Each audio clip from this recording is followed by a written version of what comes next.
hold up.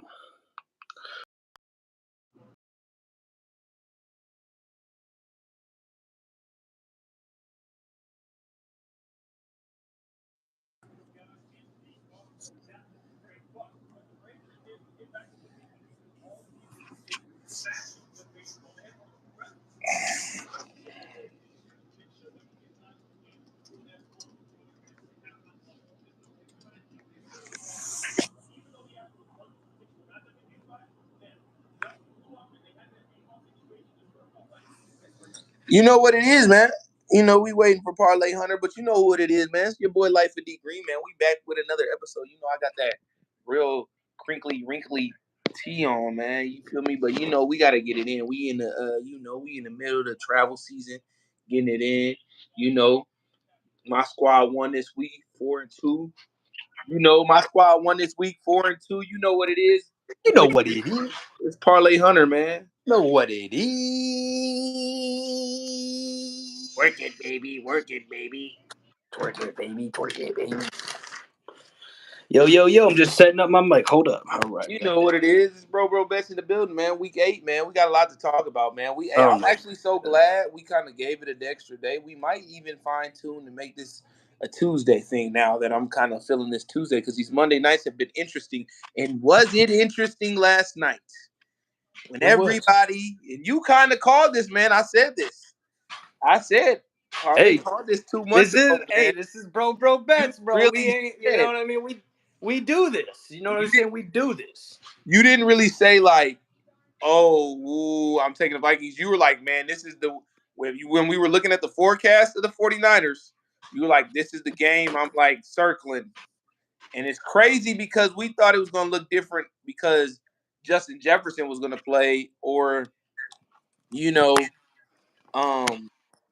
even in the sense at that time, Trey Lance was still on the 49ers. But, I mean, what are your opening thoughts about that, man? What's going on? All right. Welcome to the podcast, everybody. You know what it is. Got that game on actually right behind me right now with the Niners and the Vikings, I believe. Yeah, that game is on right now. All right, so I told you this morning what I thought about everything, and you seem to have this. You seem to have a little bit more like beef with the Niners. I think it's the whole rivalry of the Niners and the Steelers, and I think that you feel a little bit stronger than I do about the negatives of the 49ers. So I'm going to talk a little bit more about the positives, and then I'll let you talk about the negatives. But I do think everything is okay in San Francisco. I wouldn't worry. 2 losses is to me is like, look at these other teams. I think it's one of these things where you get so used to being such a great team, you think you're going to win the Super Bowl when really, like, maybe you'll win the Super Bowl, but like those expectations are the highest that they can be. So like real quick, let's talk. It's the NFL. Any given Sunday, Brock Purdy to me, I think people are saying he's trash now on Tuesday morning. I'm saying no. I think Brock Purdy is fine. I think that his interception that he threw. This guy is still a rookie. He's only started in like 14, I think, NFL games. So this is kind of his. Well, he's not a rookie, whatever. He's a sophomore. But, like, I'm just saying, young mistakes. The expectations were very high. They're very high for him. Now they think that he's an elite quarterback. For the group of the year 2 quarterbacks, he is not. From the rookies to the year 2s, he is not the top. He's not even like in the top 5. He's like right below it, like 6 or 7. Like you got Stroud, you got Lawrence, you got guys. So I think that.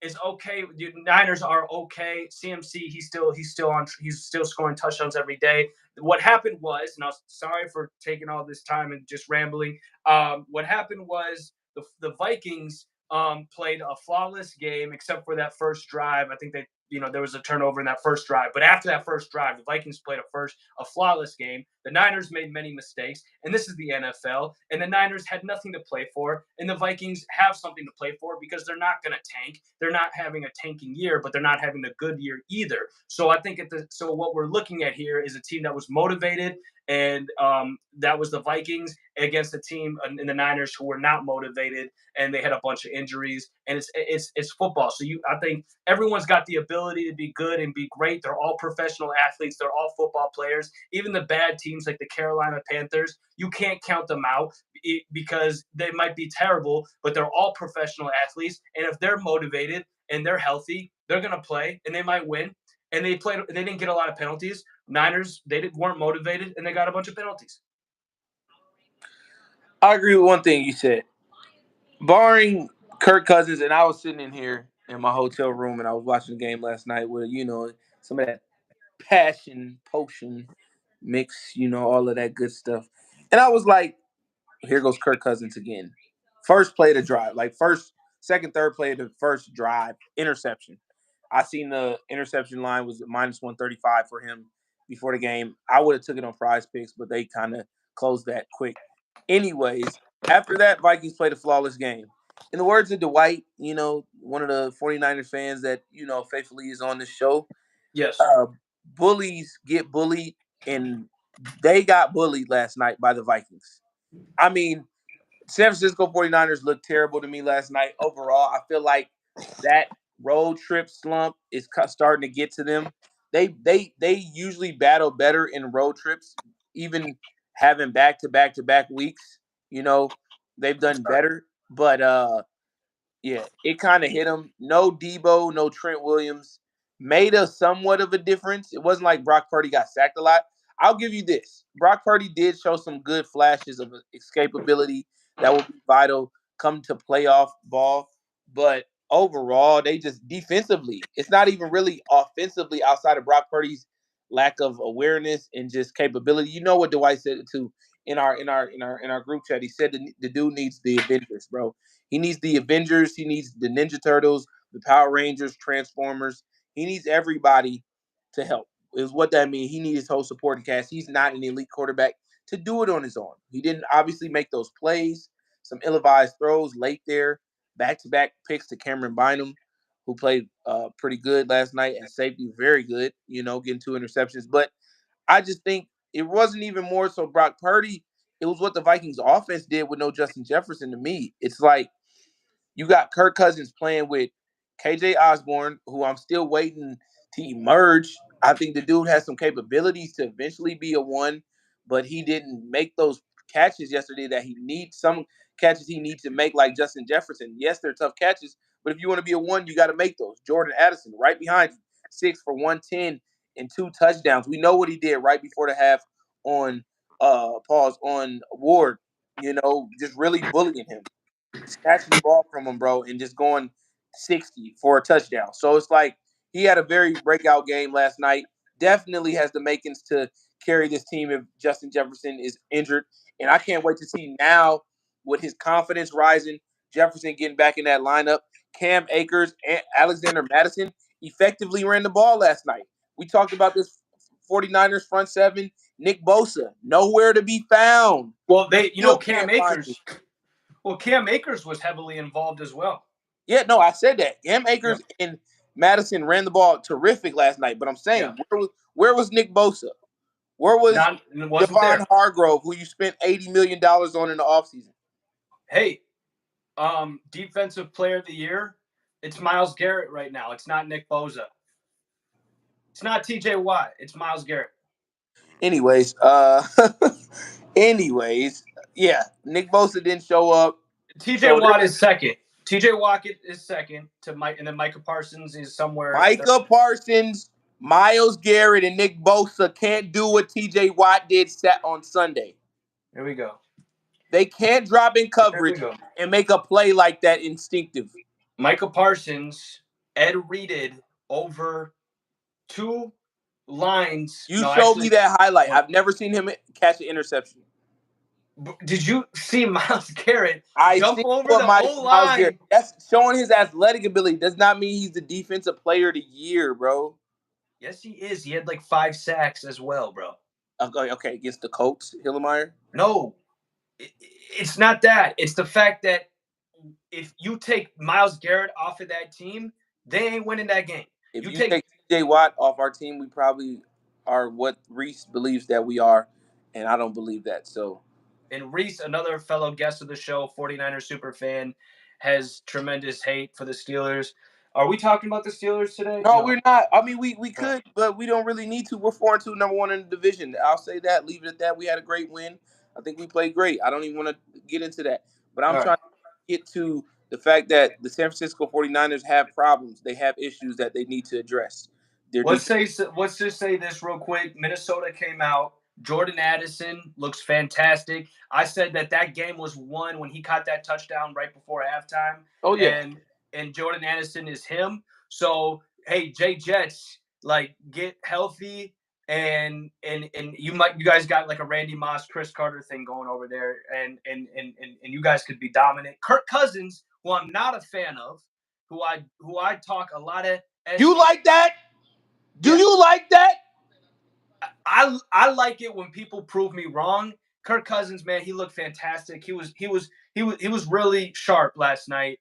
And Kirk Cousins. but yeah. Yeah, Kirk Cousins almost threw for 400 yards last night. Two Yeah. touchdowns, one pick. It's crazy. That guy is an anomaly of a football player, honestly, because he can be so disappointing, and then he can be so good sometimes, and you realize, like, dang, like, guys, there's a lot of guys who can't have nights like that. Pause. But I think that also the Hawkinson thing is kind of like, I'll just say this: I don't really like that Kirk does this.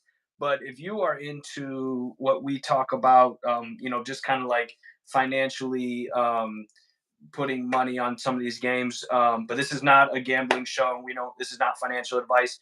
TJ Hawkinson is now I think the number one safety blanket in the NFL for Kirk Cousins. Kirk Cousins is just like not even looking at him, just freaking throwing it at TJ Hawkinson, expecting him to catch it, and he does. And so it's like Hawkinson's going to have those days probably where he gets like 8 to 10 receptions at a tight end. I'll say this. I don't know if you've seen in our fantasy draft, quick story, fantasy league, I was down 55 points going into Sunday night. Down 55 with my 6-0 record. Mm-hmm. Not only did Cheetah get me 25 points, TJ Hawkinson led my team in points. And he didn't even 100 yards, but he had 11 catches. Yeah. Yeah. I mean, that's an interesting thing that's going on over there. Yeah. So, yeah.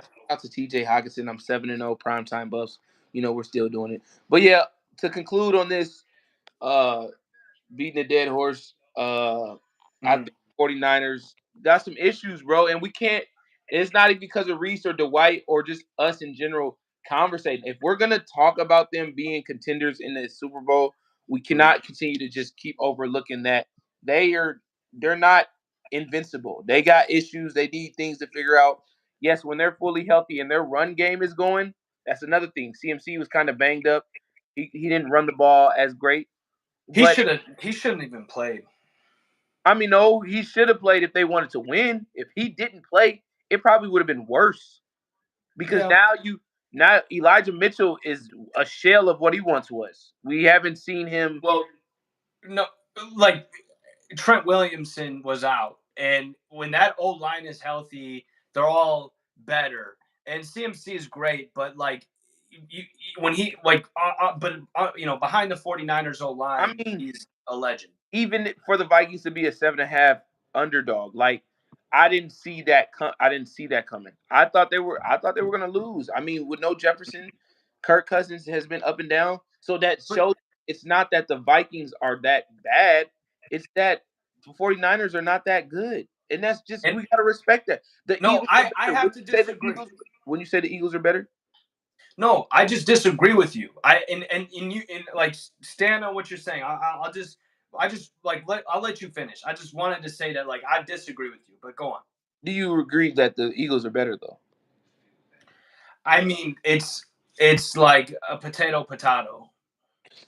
I think they have the quarterback. That's why I'm saying that. I mean, if we're gonna get I don't think Jalen Hurts is. We can talk about Philly. You don't think Jalen Hurts is that much better? I'm not impressed with Jalen Hurts. I'm not impressed with Jalen Hurts, bro. He had like 3 interceptions, bro.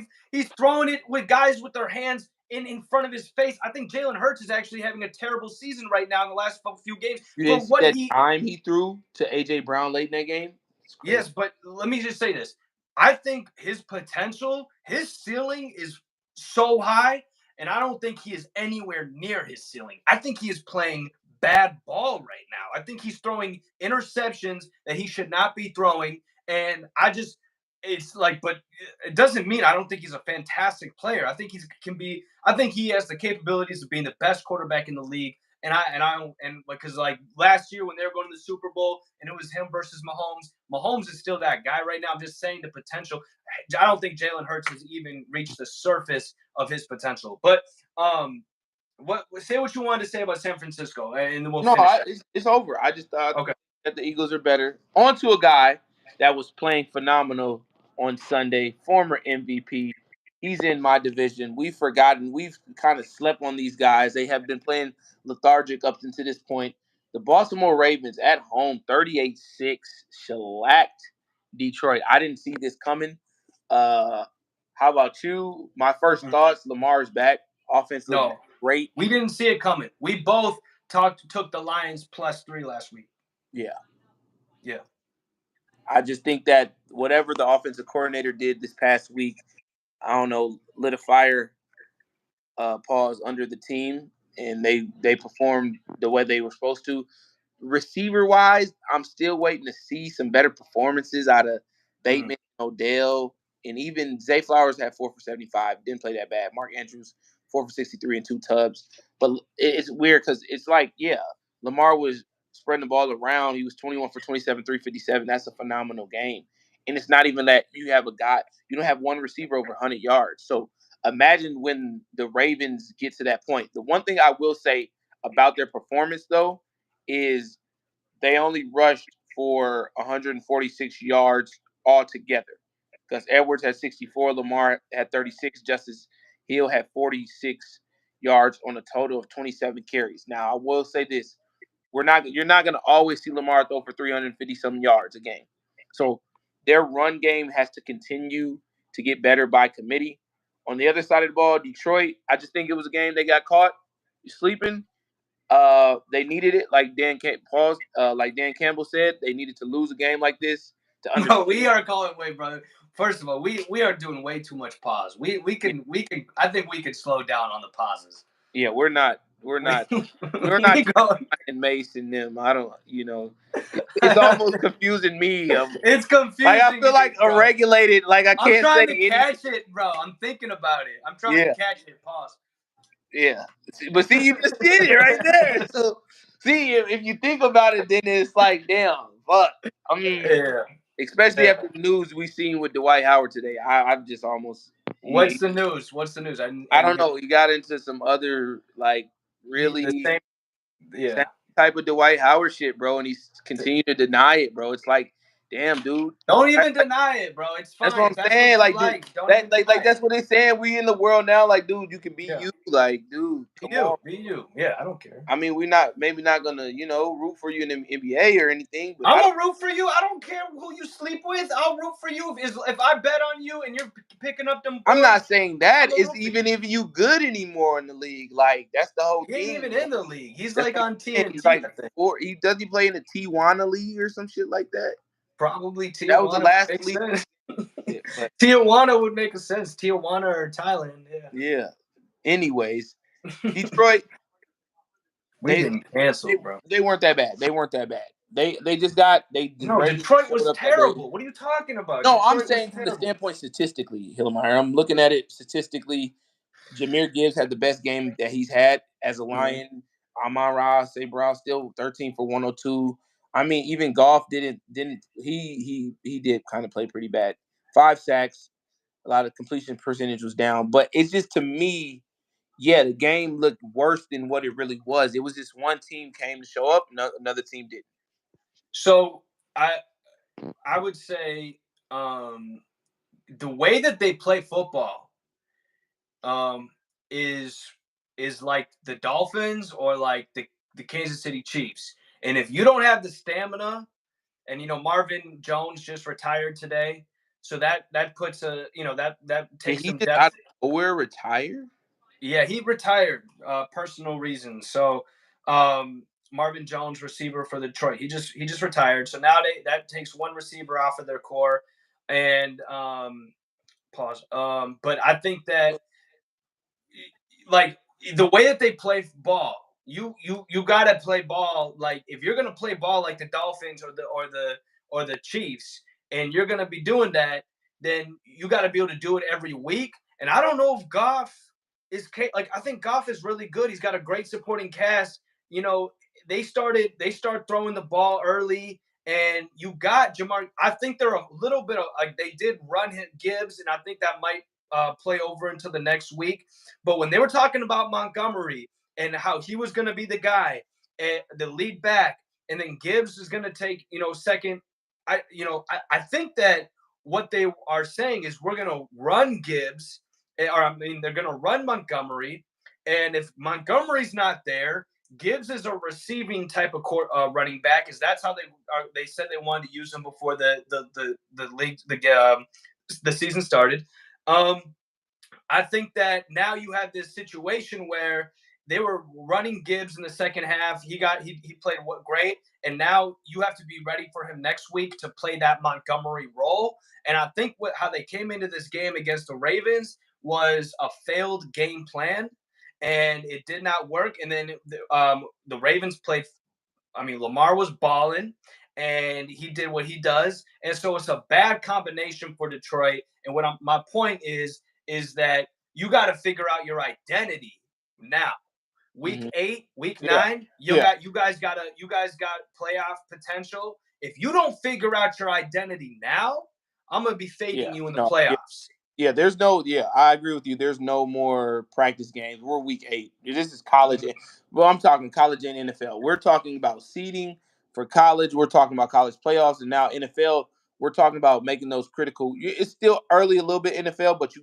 This is where you kind of solidify your identity as If well as yeah, the overall. Who are you going to be come playoff time, and who can we rely on? Yeah, these next 5 games, 4 games in NFL, definitely watching, very important. These next 4 weeks, you got this mhm. week all the way till Thanksgiving. The next 4 or 5 games, it's like what do teams put on tape? And I mean, the Lions still, for them, it's in the same boat as what you say for the 49ers. I think they just got caught, bro. They got caught napping, and I think that they'll have a way better game this Monday coming up versus the Raiders. Um, who doesn't have much hope. Even though they lost. Yeah, they lost to the Bears. They lost to the Bears bad Yeah, yeah. the week before they won. But I I think go ahead. No, I'm gonna be looking at the Lions this week because they better be motivated, and the matchup is gonna be good. And what's the other thing I say? Motivation, matchup, and uh, what's that other thing I say? Um, Lamar. met, met, motivation, matchup, and Buddy. momentum. I'm so sorry, they don't have momentum. So, but they got to be motivated, and they got the matchup. So I'll be looking at the Lions there, and yeah, man, I just think that let's just go back to the Ravens real quick. Um, Lamar is that guy. I think all that stuff before the season, and bro, it's just another day for the critics about Lamar to put their head down and keep it moving, because that guy can throw the ball, and he can throw it well. And it's just like, dude, like, what more does this guy have to do to, like, I mean, I don't, as it is, and he put on weight this year. He put on like 10 pounds. You can noticeably see that. And I just feel like this guy does everything he got to do to be great. And yeah, I mean, I'm rooting for the Ravens, man. And I'm rooting for Zay because we, in the podcast, we've been rooting for you especially have been talking about Zay Flowers since the beginning, called it. He's a dog. Best receiver in that class right now. I mean, what between him, Johnson, Jackson, and who was the other guy? Addison. So I think Zay is that guy. So, rooting for them. Mark Andrews, dog. Get a running back thing going. Like, figure that out. And then, yeah, No, that's about I feel you. I mean, we're light on the rooting for them. Still remember they're in our division. Yeah, that's right. They're in your division. And we beat them, so that makes us look better because they look pretty good. So it always goes back to the Steelers. yep, it finds a way. Anyways, on to your neck of the woods. Your G-Men with a 14-7 win got everybody calling for Tyrod over Danny Dimes. How do you feel about that? Let's start off with saying something that I think we should address. And I just want to make okay. So the Giants have they haven't had a black quarterback win a game for them since like 1925. Like I think that's, and I want to make sure I got that right. That doesn't make sense. No way, bro. Wait, was there? No Did way. we even have the NFL? There's no way. 1925. Bro, that's what's viral on the internet right now. Yeah, first black quarterback to win a game for the Giants in uniform ever. Lamar, I doubt that is for real, bro. Parlay. Bro, that is what they're saying. 1925. That sounds not right. The Steelers. No, I don't have Steelers a date. formed a team in 1933 for number one. Yeah, that's right. No, there was not that many black players in the league in 1925. Lamar. Okay. Forget that I said 1925, bro. No. The reason why I said 1925 is that's how long they've been around. They've never had a black quarterback win a game for them. That's what they're saying online. Okay. But that's crazy. That is messed up. Yeah. Tyrod Taylor. The Giants have he's the first. This is what it says. Tyrod Taylor is the first black quarterback to win a game for the Giants ever, and the Giants have been a team since 1925. I mean, I believe it. If you think over the years of the quarterback, Eli Manning, Phil Simms for 30 years, damn near Phil Simms for another 30 years. Right. But all right. Yeah. Either way, let's just I know Geno Smith was on the Giants, but I don't think he ever suited up for them as a starter. Yeah. So, okay. Either way, let's just say this. They got a quarterback controversy on their hands. I don't even care. And I know that they're not going to give Tyrod that love because he doesn't get it anywhere. And it's messed up. And he didn't get it in LA either when he was playing well. But, I mean, I guess they had Herbert. But whatever. Tyrod Taylor is that guy. He's always been solid. He's got the, he's just a dog, man. You got to respect a guy like that. And, Jalen Hyatt, so now he's a guy. He wasn't a guy with Daniel Jones. Darren Waller, now he's a guy. He has 100 yards. And everything they wanted with Waller. I mean, I'm just saying, like, you have a controversy on your hands. And I think Brian Daboll needs to,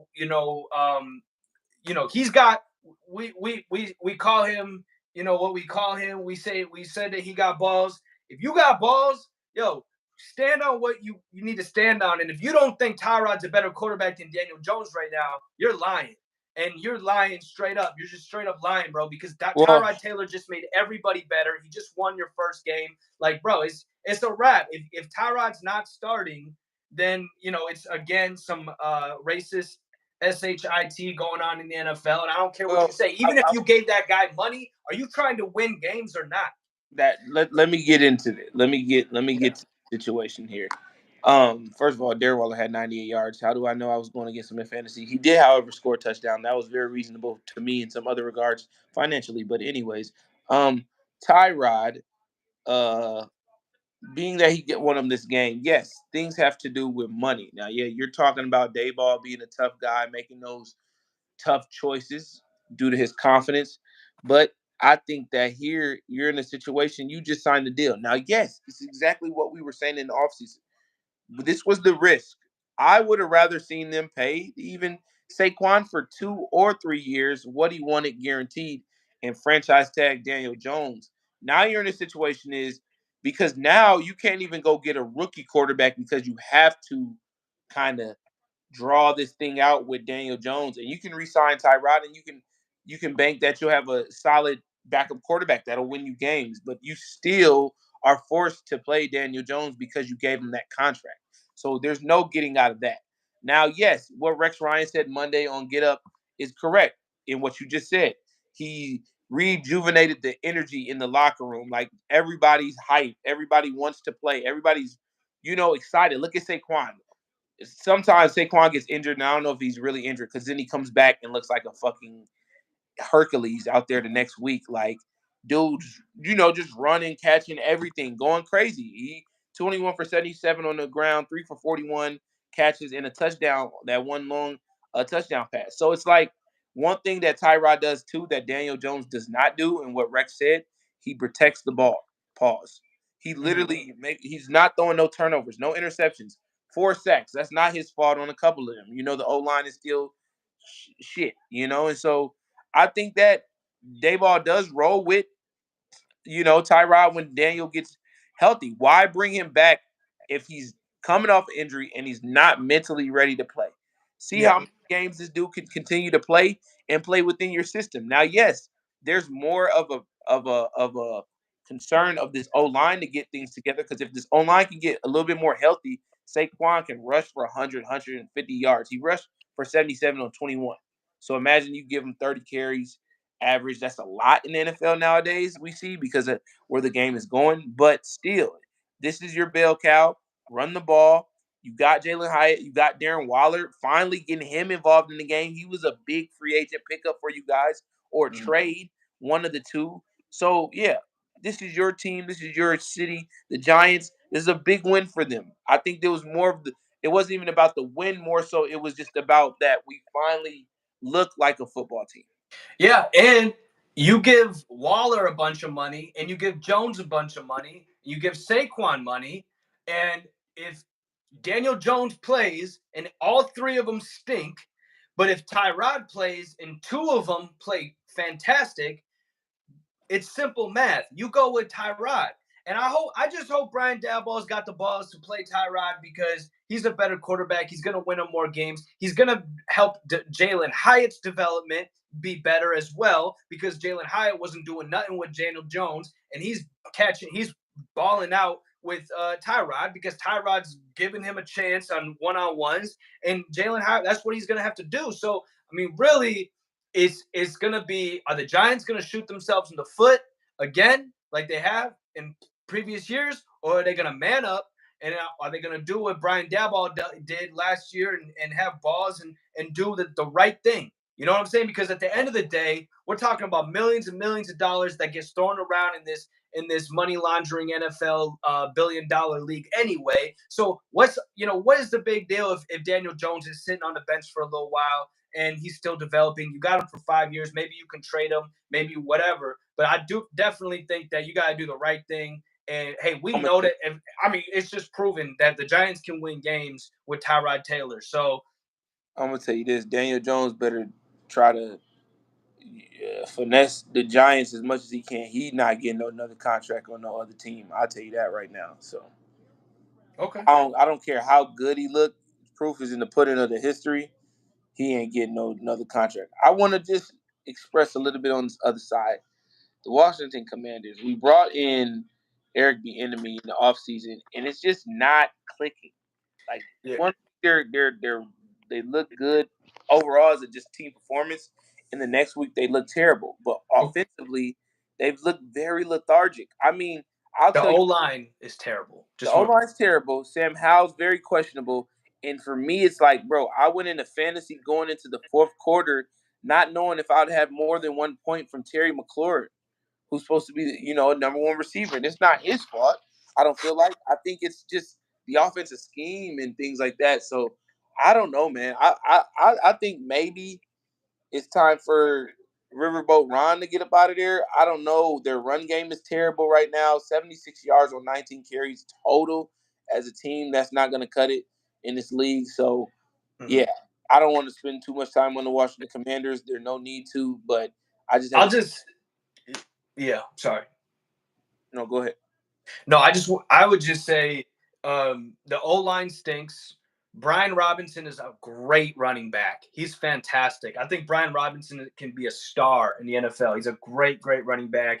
He's tough. He can read. I mean, I think he's a really good running back. But if he doesn't have an O line, he's gonna stink.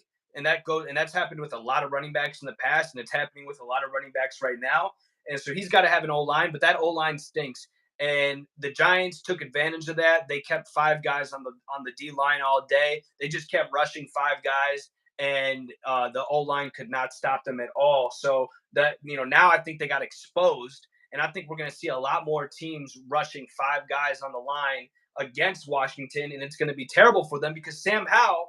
You know what Sam Howell's good at is he's good at running with the ball, and he's playing with house money as a starting quarterback right now. He should be running the ball more often, and he should be, and I know that's kind of like a lame thing to say because you don't want guys to get, bruised, banged up and stuff, but just slide. And I think he should be running the ball because I actually think he's a pretty good runner, and he's an okay thrower. I mean, he throws interceptions, so it's like, if you turn the ball over, you're not going to survive in the league. So I feel like if you just focus on running the ball with Sam Howell, run more options, do more quarterback draws, whatever, and then look for open guys because you got Terry and you got Dotson, who's not having a good year at all, and I hope that it turns around for him. But I can't really say that I feel like if the chemistry was better, it'd be a different situation. And they also don't. I mean, they don't really have a tight end. So, but the defense should be all right. And Chase Young is still very good, fantastic. He had a sack in that game, and he's explosive. So the team could be good, but that old line is going to stink it up for them.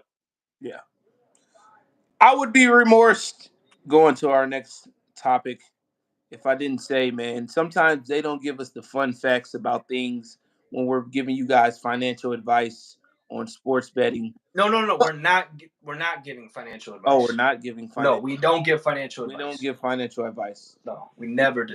We just hypothetically tell you what we might do with our own money. Okay, alrighty. On to that. In Boston, Massachusetts over the weekend, Bill Belichick got his 300 win. Now, we've been cursing the Patriots' names previous to this game. Oh, we talking about the Pats? And this is another game where, I'm going to ask you, do you feel like the Patriots just were more hungry? Are the Bills that bad, barring injuries?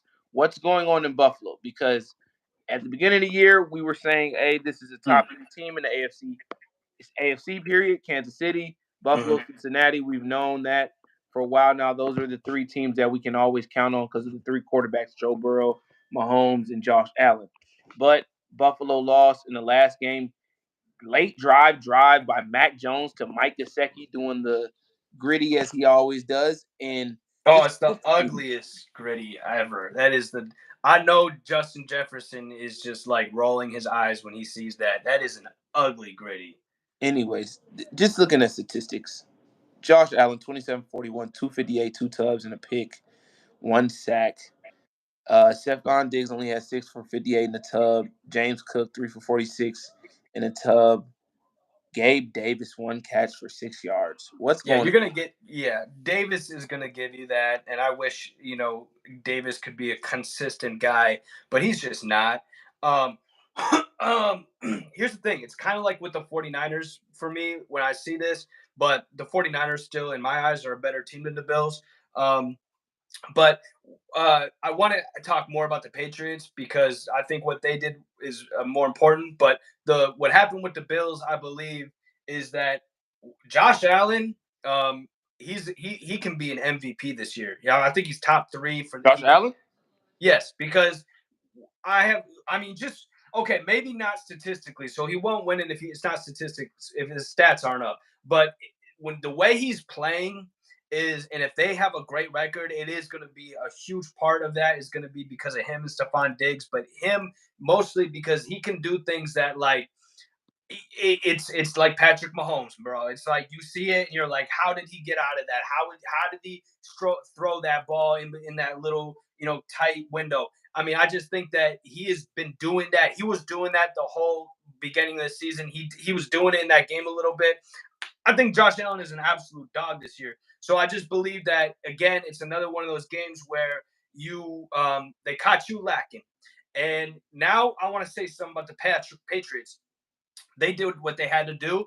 They got Zeke involved and they got Stevenson. Stevenson was involved in the run game and the receiving game. Zeke was involved in some goal line carries, and it wasn't a lot of yards. I think Zeke only had like 30 yards, but that's not the point. The point is when you're running that offense, if they got that balance with Stevenson and Zeke, like they I think wanted to do at the beginning of the year, that offense runs smoothly. And everything, with Mac Jones, you know what? He's a liability, but a lot of quarterbacks are liabilities. If everything is running smoothly, they can be good and they can win you games. They can be a little better than good. I wouldn't say great, but they can be good and good enough to win games. Mac Jones can be that, and he can't be a dickhead. He's got to put his head down, and he can't be a little grimy little ass, tripping people and kicking them in the nuts and grabbing. You see him grabbing people in the nuts, getting up when he's getting up out of the pile. He's grabbing dudes. He's grabbing their nuts. Yeah, I mean, you can't be a dickhead, bro. Like you got to be a quarterback. You got to be the strong silent type. If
Chargers. Then they play us, play the Steelers at Pittsburgh, Kansas City at home, Broncos at Bills at Jets. Versus Jets.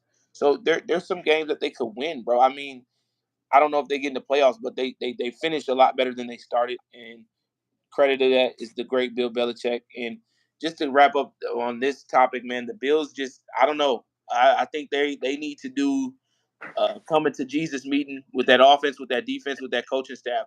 A lot of injuries, a lot of leaders out. Matt Milano was big. Um, Tre'Davious White, um, Von Miller coming back still, on a pitch count. It feels like, you're not really hearing too much from him. So I think the Bills need to soul search, bro. Offensively, we know they have a quarterback and they have a couple weapons that can always keep them in a game, but it's going to take a group collective effort if they're because that window is shrinking, bro. We talked about this in the beginning of the year, as far as that window of them getting to the Super Bowl, and we could say yes, they have Josh Allen for another 10 years, but we haven't seen them get over the hurdle of getting into those conversations as Kansas City, and Kansas City is just looking phenomenal.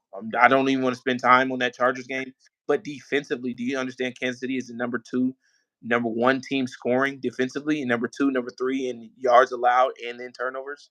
So if that defense is going, and then we already know what that offense can do with Big Red and 15 and 87 and 10, you feel me? And Rashid Rice starting to emerge as that next guy at their weapon position, sky's the limit. I don't like Kansas City. I'm not against them either though, and I'm not gonna hate on how great they are. They are the new New England in the AFC, and so that's what it is. But I want to get to this other game, man. Sunday night, last big point before we get into rapid fire for this week. Unless you got another point, but Sunday night, Dolphins travel to Philly. Philly wearing those classic unis. My dog Jalen Hurts went 279 yards, 2 touchdowns, and an interception. AJ Brown 10 for 137 in a tub. Yeah. Dolphins to me is just looking like this. It wasn't that to me Tua played terribly bad.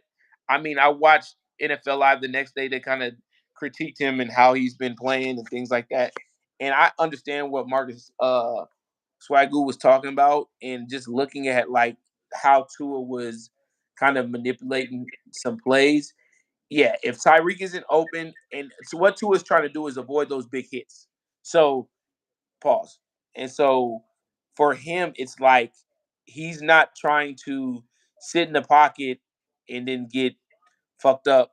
He's like, nah, I'm going to either look for Tyreek, look for Jalen Waddle, or I'm gonna try because I feel like I'm elite enough to throw a pass where it may not be open, or I'm just gonna throw it out of bounds. And so the inconsistency of their passing game affected their run game because HA is hurt, a couple O line are down.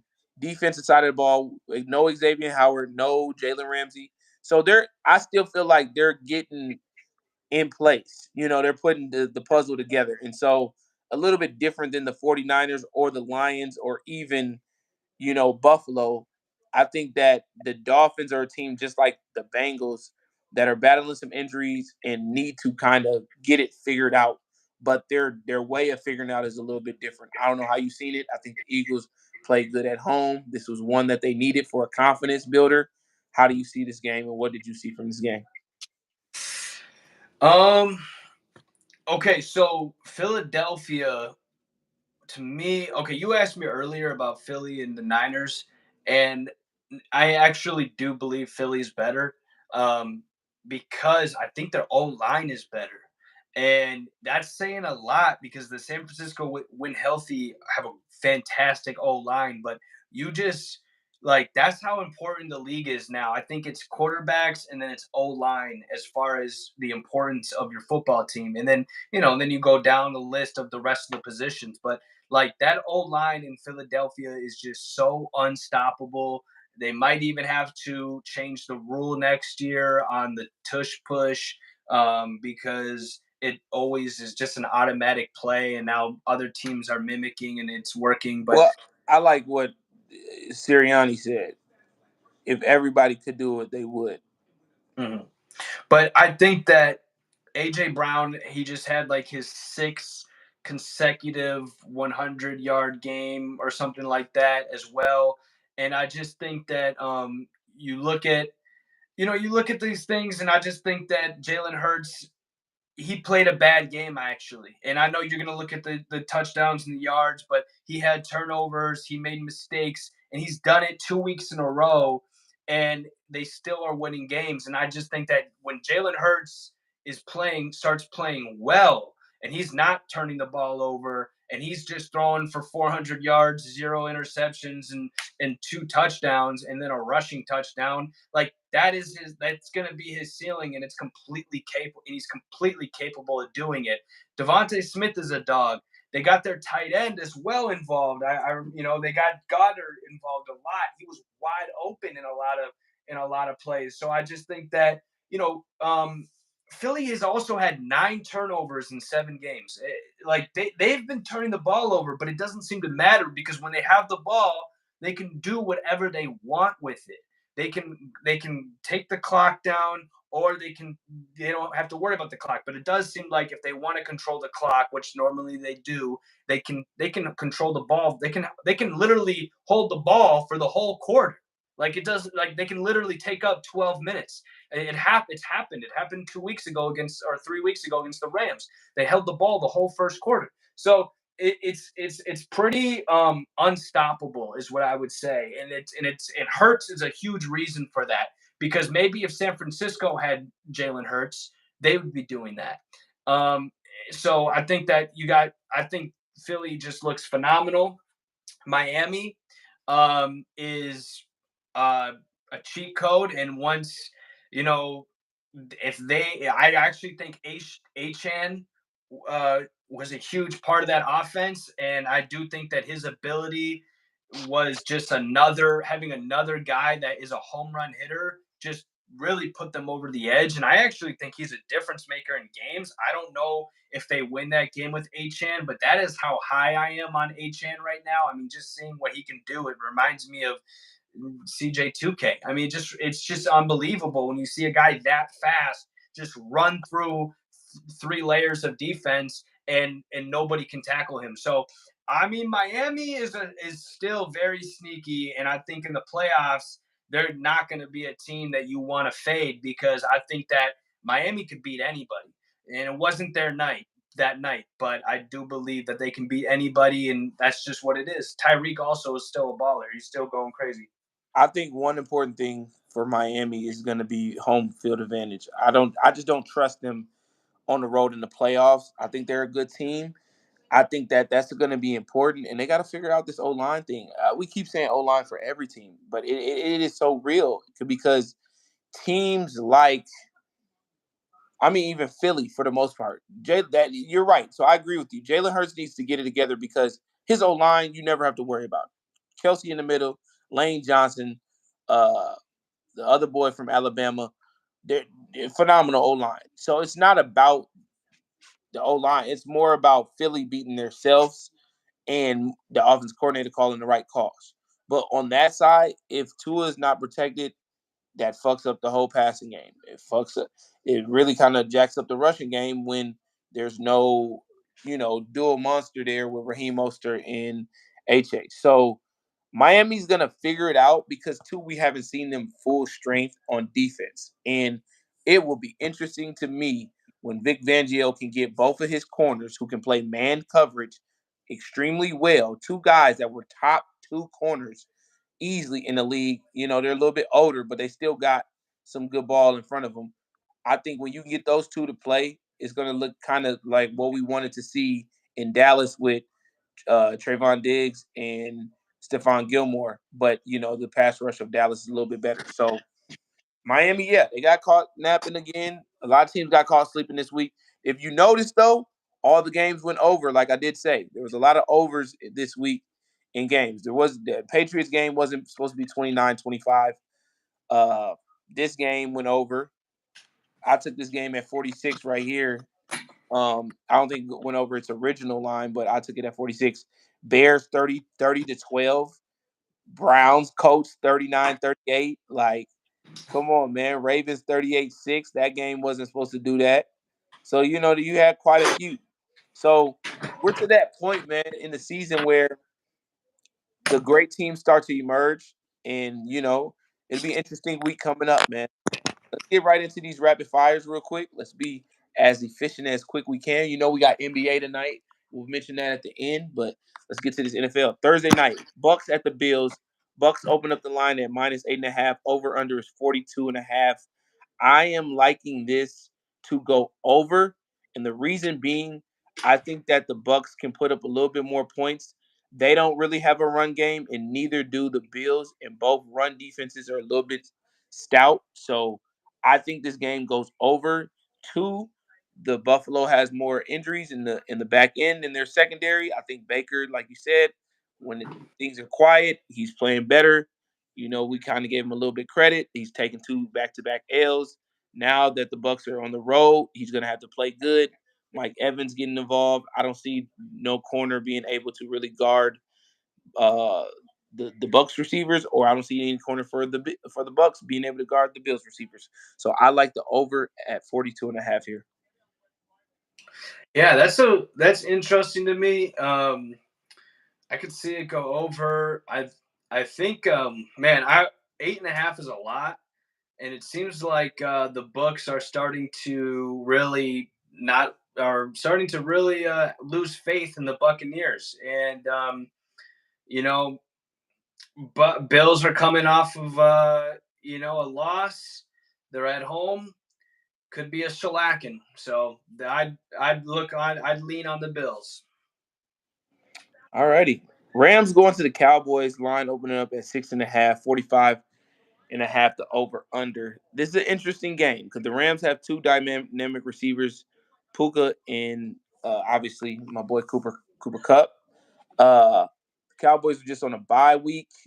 Interesting to see how they look playing the other Los Angeles team back to back like this. I like the I oof. can go. You know what? 6.5. I'm not gonna be anywhere near this, but 6.5 is just too much for me. And I don't like putting it on the Rams, but I mean I would have to take the if I was on this game, I'd have to go with the Rams plus 6.5. That's just too Uh, many points. I just don't like the Rams secondary. I don't. I don't. I mean, But are you threatened by Dak and CD Lamb? I think this is where the Cowboys have to start to stack some wins, bro. And they're back at home. They Mm-hmm. kind of got the blueprint of last week.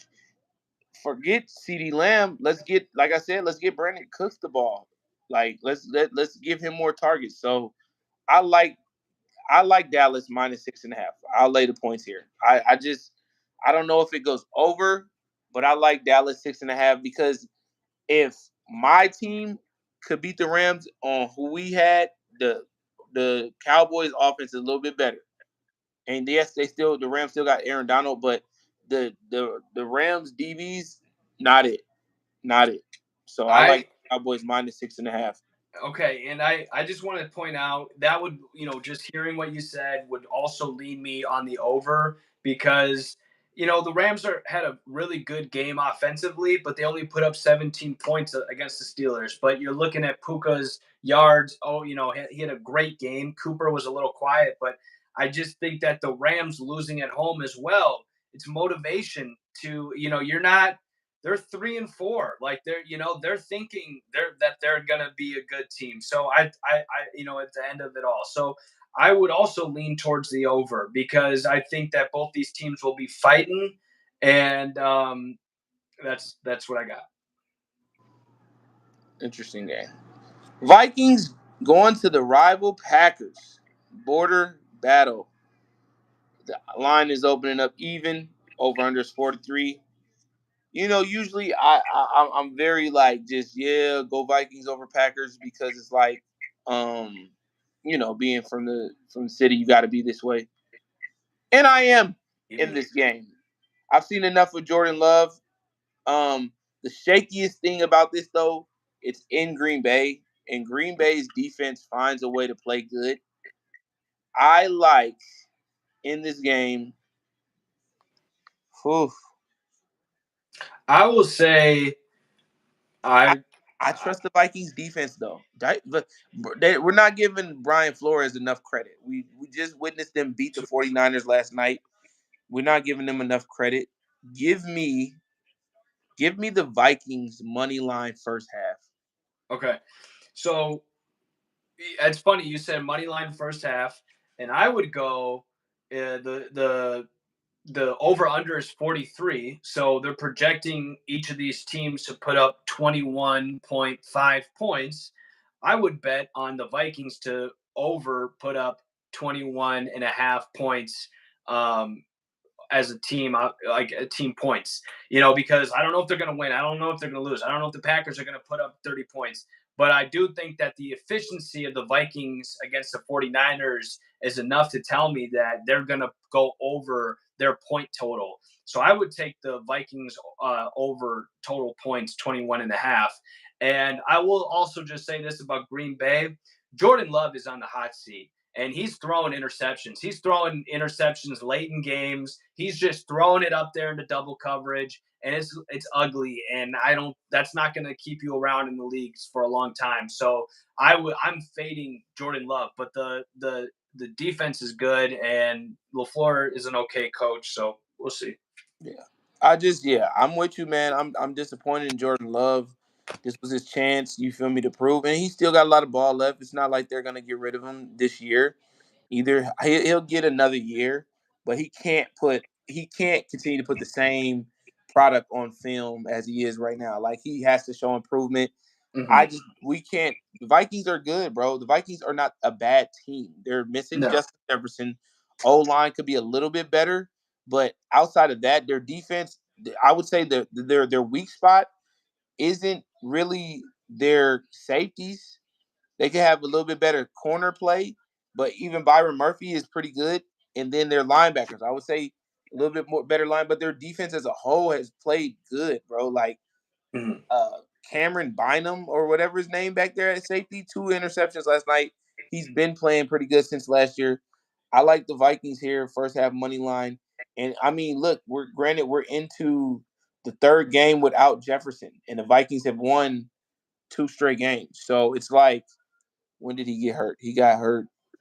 Like 2 weeks ago. He got hurt the Kansas City game. Yeah. So since Kansas City, Vikings are 2-0. Like if they beat the Packers, go to Atlanta, beat the Atlanta, you can expect him to be back versus the Saints. The Vikings can damn sure beat the Saints, and they can beat the Broncos, bro. The Vikings, if they can get it together, they could win the next 1, 2, 3, 4, 5, 6, 7 games. If they won the next 7 games, They're bro, going to the yeah. for sure. 7, that puts them at 7-4, and then they play the Bengals, the 10. Lions, the Packers, the Lions. Their last 4 games are going to be tough. Won't lie, because it's going to be about seeding. But I don't think the Packers are going to be.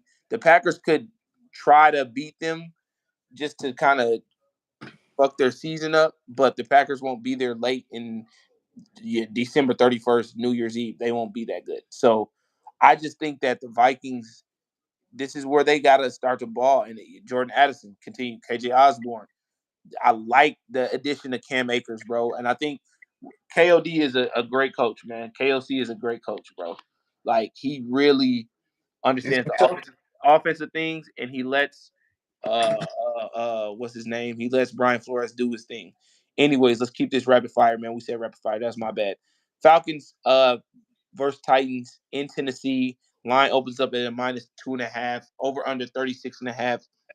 I don't know. I don't know where I'm going here. I haven't seen enough of the Titans. Falcons did, however, get a tough win in Tampa Bay this past weekend. Kyle Pitts is continuing to still emerge and looking like that guy a couple years ago, top 5 pick. Um, I would lean here they're to take. quietly. Atlanta is 4-3. Yeah, very quietly. But I would lean this if there was a game where the recipe for Derrick Henry to go crazy would be a game like this. Mm-hmm. So I would lean to giving Tennessee plus. I'll buy a point and a half. I'll buy a point. Tennessee plus 3.5. Because if you notice, one thing I will say, and then I'll let you go. At last 3 games, Atlanta's line, regardless who they played, it's been either them or the team minus 2.5. Mm-hmm. So yeah, I would do a double whammy here, and I would say Tennessee plus 3.5. I'd buy that point with you, and over 36.5, because I'll say this with the over, because if Derrick Henry is running the ball well, like you think so, and I think he's so, I'm not threatened by AJ Terrell and the Falcons defense. I think that Tennessee could have a good game offensively, because they need to. They need to prove it. They're 2-4. They need to prove that. They need a win. They should be highly motivated. And Atlanta can't get much worse when it comes to turnovers and dumb plays and fumbling in the end zone. So 36.5, Atlanta, I'm just saying, like, I think that Atlanta, can't be worse for them. So if they don't turn the ball over as much, they should be able to go over their total. And Tennessee should be able to go over their total, because they're motivated and they need a win. And I don't think that Atlanta's a good team. Do I think Atlanta's going to be 5-3 by the end of the week? They might be, but I think it's more likely that Tennessee is going to be 3-4 instead of 2-5. But you never know. It's the NFL, so I'd buy the point and go with the over, low over. So it'd be fun. good. Saints at the Colts. Colts opened up the line -1, 43.5. Saints took a tough loss last week. So did the Colts. This one is a very up in the game. Depends on what team you're going to get from pretty much the New Orleans side, because Gardner Minshew is playing lights out, as he always does when he gets asked to play that backup quarterback role. So, I said this to you the other day. Minshew he gets nice stats, but he doesn't really win games. I but don't it's know. not but you got to remember, every position Gardner Minshew's in, he's not expected to win. So let's just remember that, guy. So I like, but I really I really think the Saints need a win bad. The way they lost last week, um, I just don't know. These guys are getting old on both sides of the ball. Like, defensively, Honey Badger, one of my favorites all time, great Tyrann Mathieu. He just doesn't look like that anymore. He's old. He's 32, 33. Like, Demaryius Thomas. Like, so this could be very well a game. But if they can stop, I believe if they can slow down Jonathan Taylor, they can win this game. And just for mercy rules, I'm gonna roll with the Saints plus point. Yeah, me too. I think that the Saints have a better defense.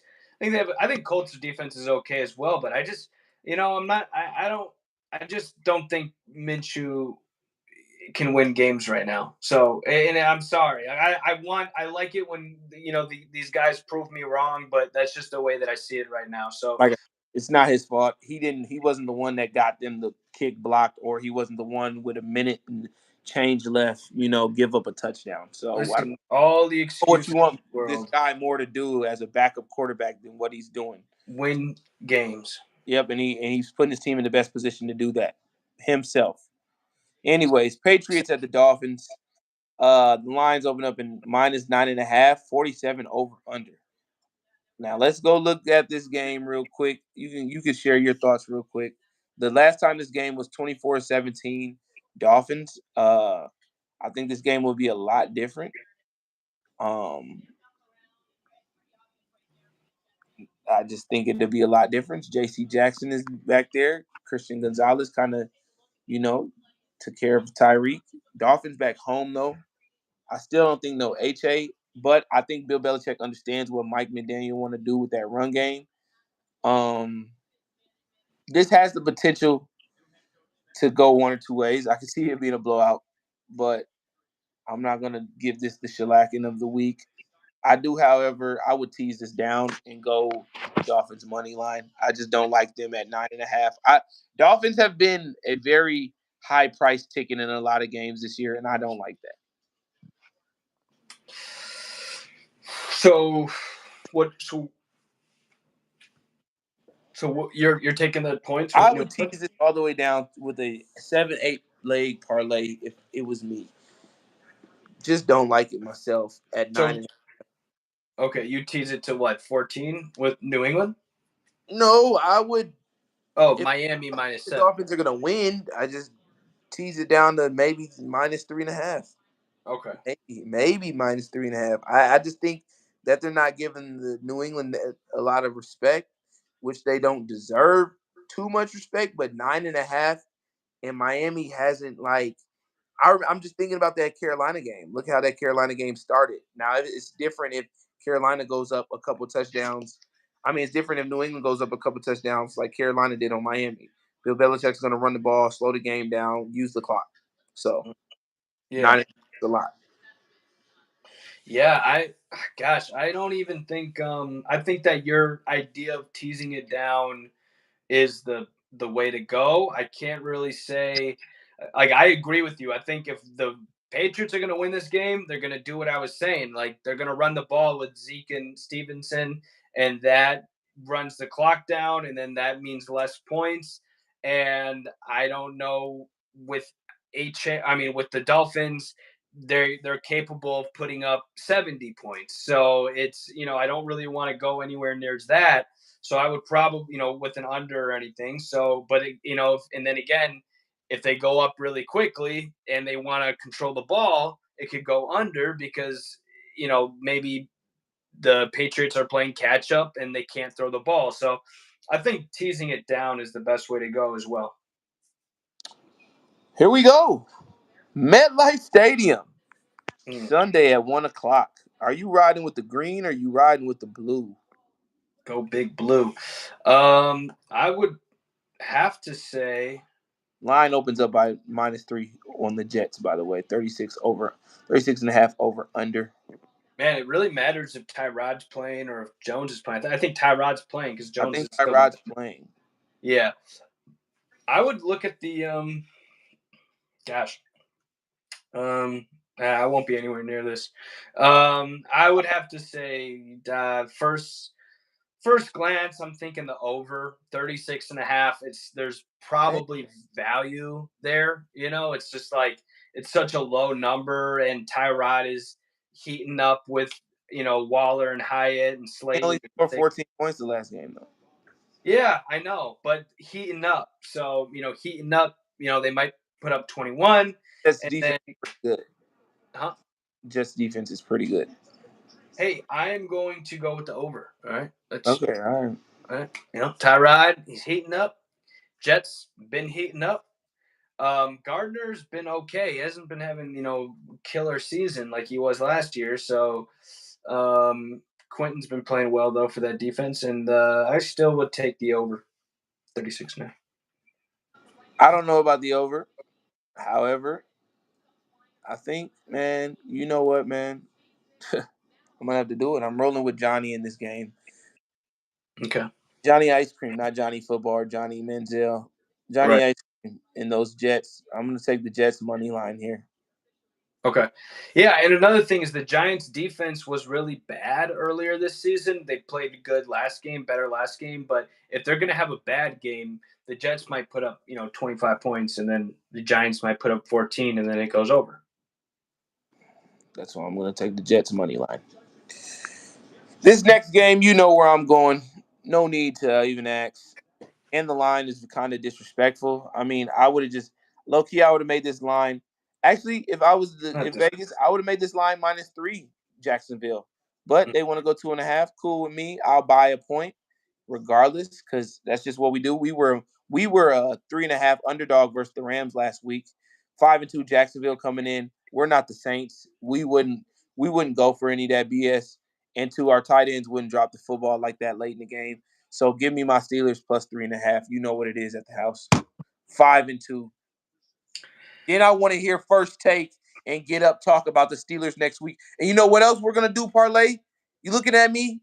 Mhm. Motherfucker, you looking at me? We're gonna talk about the Steelers next week when we're 5-2. Halfway point of the season after week 8. And you Man, guys, none of you guys want to believe in what I said. gosh, We'll rewind yeah, the tape next week. I can't see the Steelers being 5-2. I can really honestly only see the Jacksonville Jags being 6-2.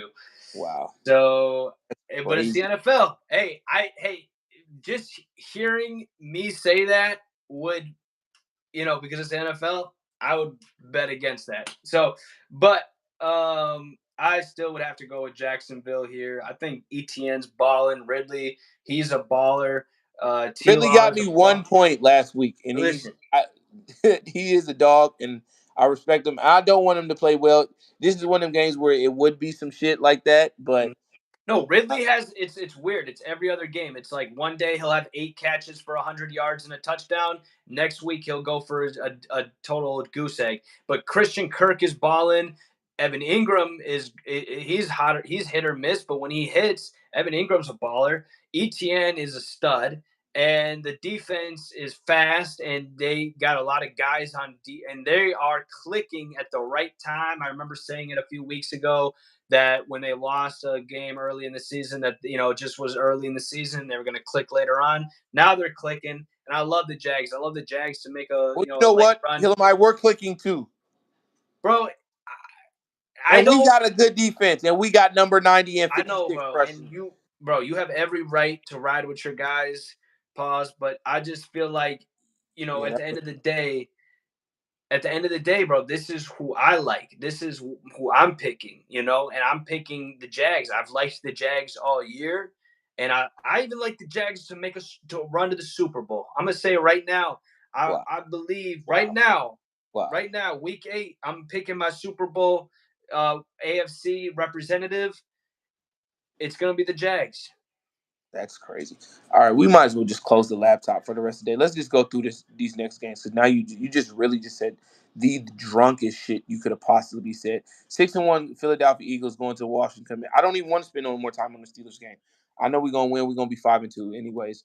You care to put a wager on there? Because didn't we bet something last week? What did we bet? We bet a bottle of Hennessy on Bro, something. I ain't got no money, bro. Let's keep it moving. Eagles, Washington Commanders, Philly. I ain't got no money for no backyard wagers with Hey, but you, you bet bro. me some I last mean, week. bro, I was like supposed to get some Hennessy last week. It was something that we bet, but I forgot. I'll go watch the last episode. keep my money in the bank. Philadelphia -6.5 versus Commanders. I don't know how to feel about that line. This will be another one I would tease down. Being that these two played last time, Philly did almost lose close. Commanders are in a much needed win. This could be a trap game for Philly. This could Mm. be another loss. I really kind of could see that too. So I low key would rather take Commanders +7.5 than Philly tease down to the money line. Yeah, I this do, is bro. I this think is how I look, and that's cool. You want to expand? no. I just think that this could be a trap game. That's cool, and I'm glad that we have voices on the show to acknowledge that. But what I'm gonna say is what I was saying is that Jalen Hurts played a bad game last week. He's been playing kind of bad these last 2 weeks with the turnovers. This is the game where he plays well. He doesn't turn the ball over. And I think it's a shellacking because the Eagles have motivation to win this game. Washington is trending on the downside with the O line playing like crap. And then we just saw them get exposed. And if there's D line, Philly's got it. So I just believe that this is a shellacking. Give me Philadelphia -21. Wow, man, your last two, you just been drunk, man. You drinking on a Tuesday afternoon, man. Here we go. Texans at I'm on a fast. Texans at Carolina. Line opens up at -3 on Houston. Over under 43. I like this to be a high scoring game. The 1 and 2 pick coming in, they're both best buds. C.J. Stroud, Bryce Young. I Are like the they? I like the over here, over 43. Yeah, they are friends, aren't they? Didn't they like give each other a hug at the draft and everything? I mean, they're both from California, competed versus each other in high school. One went to Ohio State, one went to Bama. I think they played against each other. Maybe I don't know. Mm. Give It, me Houston. I like the over here, but Like the over. I would still lean to Houston, but I like the over. Okay, give me Houston. He's got such a better supporting cast. Carolina is just terrible. They're 0-6. I just think that this is a shellacking by the Texans. -3. Give me the Texans -10. Okay. Browns at the Seattle. Deshaun Watson plays. I like the Browns +3. Seattle plays without Deshaun. I like Seattle -3. Plain and simple. I mean, What's the line? Oh, it's 340. both defenses are great, but with Yeah. no Deshaun Watson, and no offense to I forgot my boy playing right now. Who's the quarterback for them right now? Gino? No, for the Browns, Oh, uh, PJ? PJ Walker. Yeah. No offense to him, he is just a backup quarterback, and that's just He's like, bro, he's like Gardner Minshew to me. Like, they can't he's win he's games, but they can play no, well. stop it, because he's not playing as good as Gardner Minshew. But anyways, stop it. You're just trying to find ways to get the fuck out of here, Lamar. No, I'm really not. I really believe that. I wouldn't just say that. Okay, all right. It's weird. It's a low total for 40, but give me the under because this just seems like a game where even if Seattle wins, I don't see like that they could win like by like 17-10 or something. Deshaun, even when Deshaun's playing horribly. I know he's Deshaun Watson. He's a great quarterback, but he hasn't shown that he once so But far that he's the old Deshaun Watson. So it's like, yeah, uh, he's capable, but he, he he had a game where he did Tennessee's game, but he's just okay. been, bro. He just got to get healthy. Like, And that's a major factor. I mean, when you don't have the health, you can't play well. Justin Fields right now, he's got a dislocated thumb. He's playing yeah, like crap and he's trying to play out there and then he has to sit out, the other guy comes in, but like if you're injured, you're going to play like crap and I commend the heart, but like if you can't play well, you're only a liability and you're putting your team in jeopardy and I think that, Watson is borderline that right now. And that's what Justin Fields was. And either way, I would take if Deshaun plays though, I probably wouldn't take the under. But if he doesn't play, I'd take the under. And if he does play, it's probably going to move up to like 43. So I would tease it up to 44 and take the under. sounds good. Chiefs at Broncos. Broncos coming off an emotional win versus the Packers. Chiefs coming off of an emotional win versus the Cardinals at home, where they, kind of a team that's been a renegade versus them and kind of had to just make sure that they can hold on to that AFC West dominance. This, with the next game that I will be announcing, I feel like has the potential to be the shellac of the week. Kansas City -8, over under 46. -8 is so tough, but I think that I will lay the points here. This is not a sandwich. This is not a trap game. We got fooled in that Thursday night that they barely beat them by 11. I think Kansas City comes back here and they shellac them boys. Shellac on. Wow. Shellac. Um, Man, it's at Denver. It's at Mile High. Did you take that into consideration? I did. Uh, I mean, I just don't think that it matters. I think Denver's reached their ceiling with this team with Russ. I think Sean Payton is the coach of the future. I think he will bring in some different ordinance, but they need a new quarterback. They need lots of players on defense and even on offense. Trade players while they still have decent value as a Jerry Judy. All the running backs you have. Only player I would really keep would be Cortland Sutton and Garrett Boros on the O line, and then Patrick Surtain on defense. Everybody else can be shipped away. what's funny though? I kind of like the over on this, so I'm gonna go with the over. I think that the Chiefs always find motivation, and this is a division game, and it just they have that identity to like I always find motivation in games. You can tell, and I think that Denver has it's at home, and Denver they want to win games. I think that Russ, it's like listen, I don't really want to talk about Denver. Denver's trash and whatnot. But I think and I was high on their defense like 2 weeks ago, so it's hard for me to take the over. But when I look at that point of -8 for Kansas City, that means they believe Kansas City's going to score a lot of points. And I think that Denver's got motivation to score and to keep it competitive. So if they have to score to keep it competitive, I would take the over 46. At least it's not a number like 50. If it's 46, it's right between 40 and 50. So I would take the under, maybe tease it down to 44 or 45, and I'd take the over. Like I said, man, I just think the Kansas City defense is playing more, kumbaya. Chemistry is there. Steve Spagnuolo doing a phenomenal job. I think they want to play better than they showed on that Thursday night versus Denver, and that's why I think this is potential shellac of the week. Along with this game here, Ravens at the Cardinals. Shout out to Coach Rollis. I did speak to him today. Those are private conversations, so I won't speak on that. But we Kick in exclusive. we Cardinals defense. Oh can't wait, do. this is breaking news, bro bets. Hold on. We might have some inside information, everybody. No, Okay. Adam Scheffner here, but no, I just think that the Cardinals are fighting, and just to kind of a theme of our message was just they're fighting to just, you feel me, get a win, and uh, I do, however, think with the line opening up at 8.5, I said that this could be the shellacking of the week, and I'm rolling with the Cardinals plus 8.5 after Baltimore. After all that praise we gave to, Come off that big win versus the Lions. Trust me, everybody. This is the game you want to seal to make your parlay hit for $10,000 to $15,000. Take the Cardinals plus the points, and if you have to, take the under. The Ravens will get back to their slow, methodical ball, and Coach Rollis will dial up something on that defensive side. Get them boys into some third and longs. Won't be a lot of first and tens, second and longs here.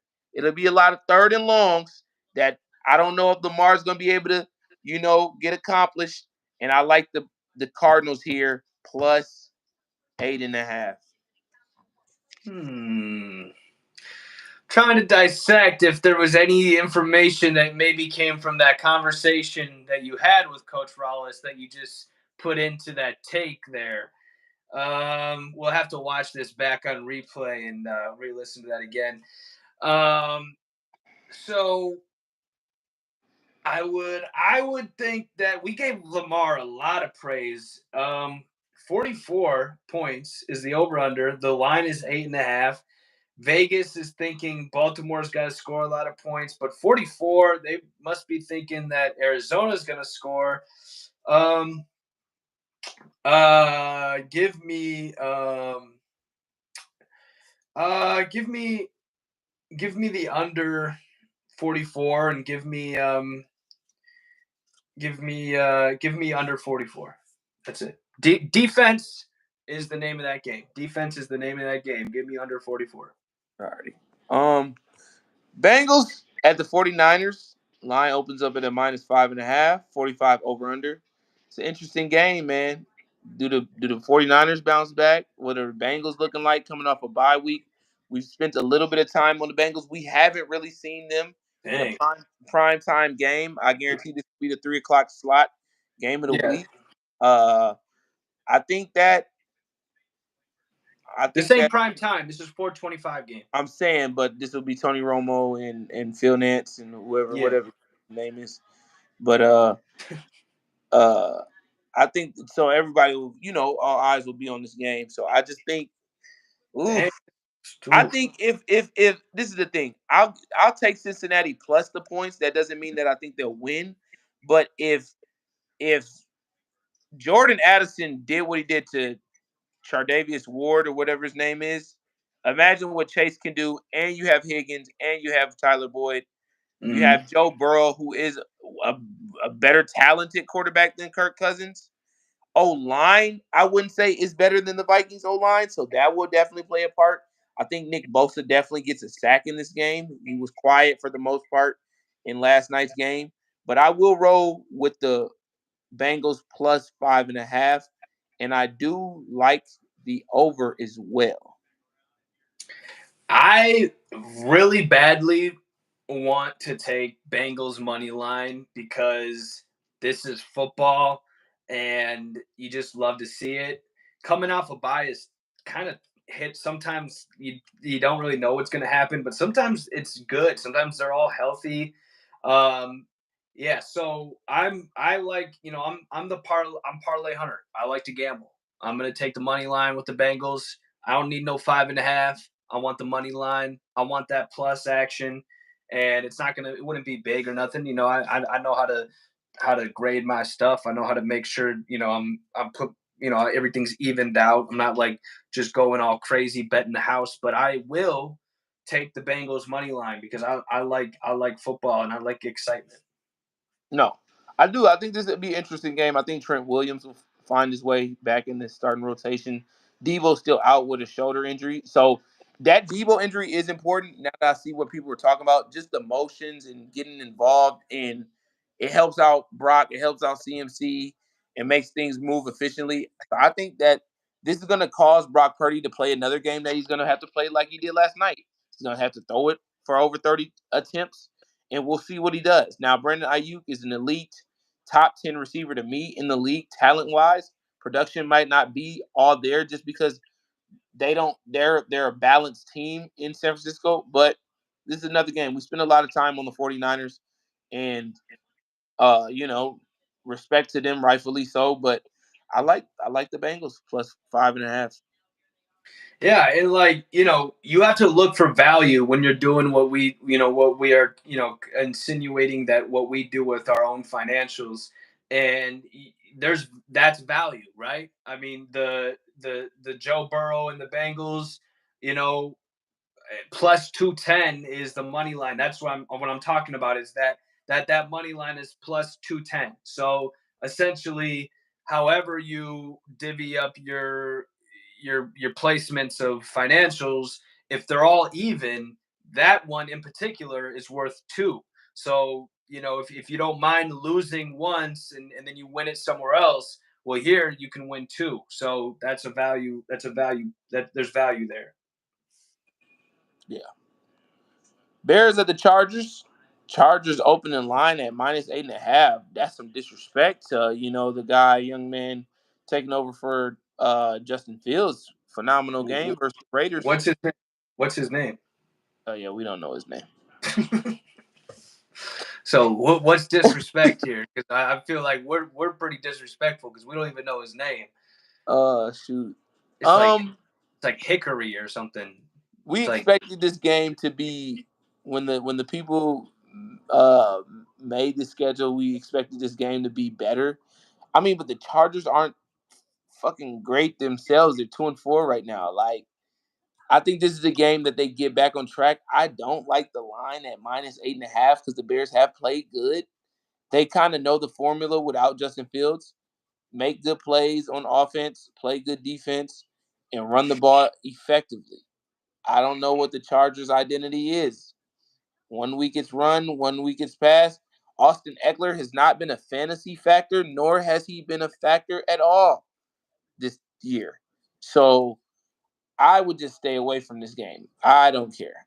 At this point, the only thing I'm rooting for is Justin Herbert to play good because he's on my fantasy team. you gotta pick something. We've picked something for every Okay, game. all Just right. say Chargers money line if you can't pick nothing.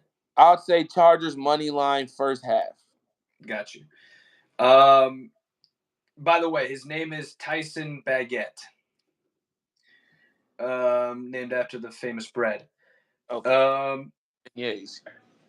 all right, so 8.5 Chargers. Yeah, pretty disrespectful, but give me the Chargers -8.5. Not a fan of Brandon Staley, but Justin Herbert is a guy, and he's motivated. He's got to be motivated. They're at home as well. That's a little something. It's a night game. That's a little something. Give me the 8.5. They probably win this game like 25-8.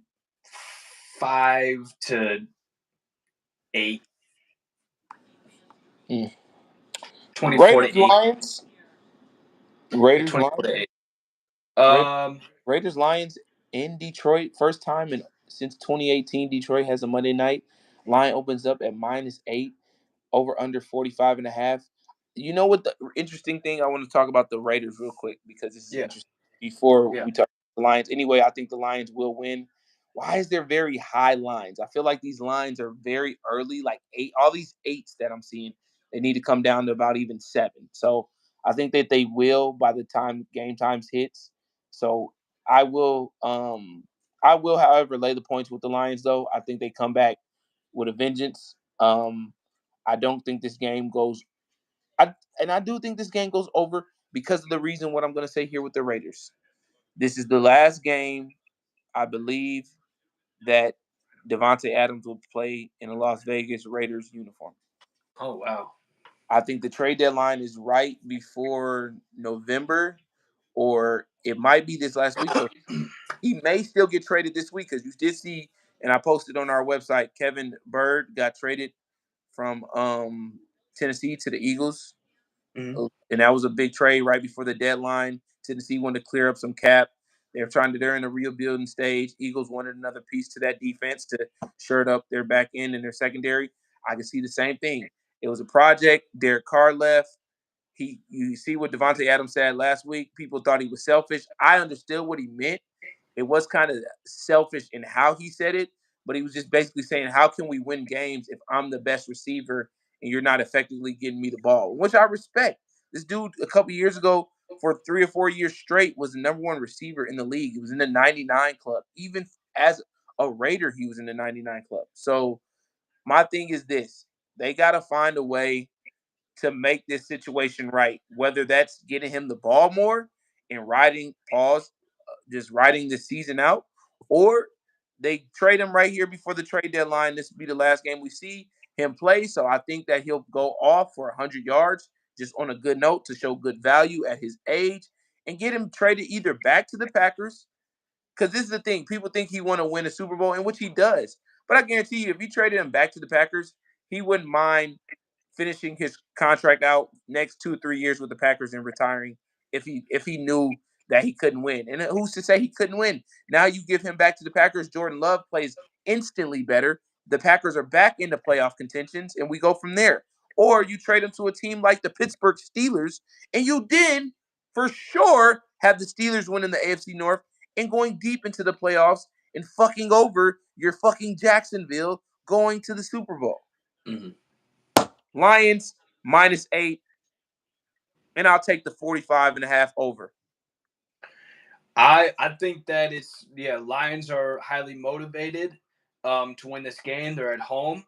Um, and I think that I would take the Lions -8 here as well. And the one thing I worry about is a backdoor cover. And if you're worried about that with these large spreads being -8, -9, whatever, you can tease them, so you can take, a couple of those teams that have the -8 and just parlay them together and put them on the money line, and you should be even or whatever on the payout. So so that's what I would take the Lions -8. Bonus round. Uh-oh. Oh, yeah. Opening night ring ceremony. Lakers at Nuggets. Line opening Denver 5 over under 22 229. We're in the NBA, so points are very higher. Then Suns at Warriors. I will be watching that game to see what my Warriors will look like this year with Chris Paul. I think that they lose tonight. I just do. The line is favoring them -2.5, but I think the Suns. I think the first shellacking in the NBA happens tonight. The Suns shellac the Warriors. I like the Lakers plus the points in opening night. I think Bron sends a statement. Psych, don't quote me on that. I think Denver wins opening night. Mm-hmm. Yeah, I'll take Denver -5, and I'll take Golden State. What's the I over under on that Sun? What's the over under on that game? over under is 234.5. I like Dang. the I like I like the no I I like just the I like the Suns. I just like the Suns in that one, just because they're all healthy right now. You're like getting them all healthy, like all three are healthy. I don't even cut yeah. It'd be hard to take the under because it's like I would only take the under because it's so high, and maybe it's like 220. So I mean, that's a reason. First game of the season, there might be some, but then again, I don't know. I would have to just go with um Golden State -2.5 and Denver -5. We won't cover that much NBA. I mean, a little I bit. think Denver though is like Denver is a freaking like they could be like a dynasty. They're so stacked. Like Lakers ain't that good, bro. Like I mean, we haven't seen the Lakers are like the Cowboys. You know what I mean? There's always all this hype, and it's just like we gotta see it.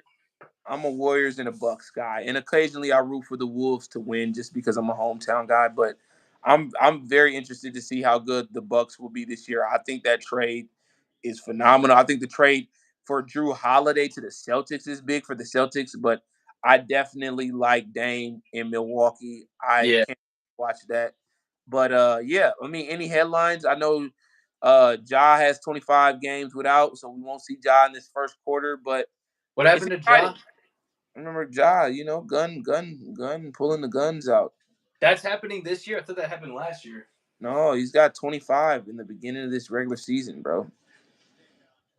25 Yeah, out of 75 games. he's suspended For 82. 1/3 of the season.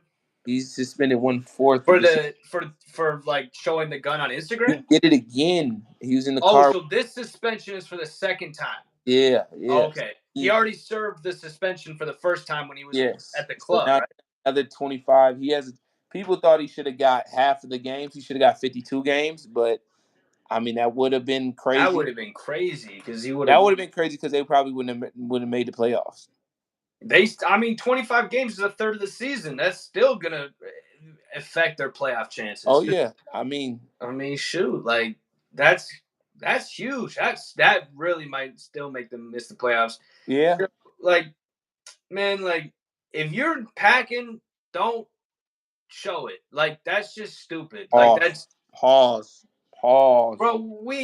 They know what I'm talking about, bro. If I was talking about that, this would be a different podcast, bro. Come on now. Oh man, no, but don't, bro. You don't need to like show everybody. Like it's not even like. Just hide it. Keep it sealed. Man, we're getting off the airways tonight. I mean, it's time to go. It's 5:45. This is the best podcast. We made it past an hour and a half. We're lit. Hey, man. Bro, run it. Hey, as always, tune in, man. Parlay's new album is out, The Spiritual Growth, man. Check out the music videos. Check out, man, the young lady working in it, doing all that on the TikTok. Always follow us, Bro Media. We will be getting back to getting some Bro spotlights on here, some Bro Media spotlights on here, things like that. We're trying to fine tune some things. We're busy into our own individual work, so please give us, some grace on that. But man, always, man, stay up, stay positive. You can follow us on Life of D Green, Parlay Hunter, Bro Media, man. Check out anything on our website, podcasts that we've had, previous episodes, all of that on the YouTube channel. Check us out, man. Till we see you next time, be easy. Always, when you're making these decisions, don't do it intoxicated. Make the right choices, be wise, be smart, and always remember, man, no one's as bad as you. So continue to do what you do and be you. I'm out of here. You got anything to say, Parlay? Yeah, let us know if you in the comments what you want to see on the spotlight, and you know what I mean. Like if you got any suggestions, let us know what you want to see in the spotlight. We like to interview entrepreneurs, fitness, investors, health, wealth, artists, really anything that can like expand our audience's mind and creativity and self-love. We do mental health. We talk about everything. This is just really like we like to just pretty much cover everything. This is an entertainment business. We just like to be entertaining and be positive and have a positive influence on other people who are paying attention to the podcast. This was fun, man. I'm having a good time. This is a good year. Football is awesome. Like the new setting is good, man. Yeah, we're doing great. So tune in, Parlay Hunter, Life of D Green, Bro Bets. Follow us on all social medias. We're everywhere. And tune in, y'all. All right, man. We out of here.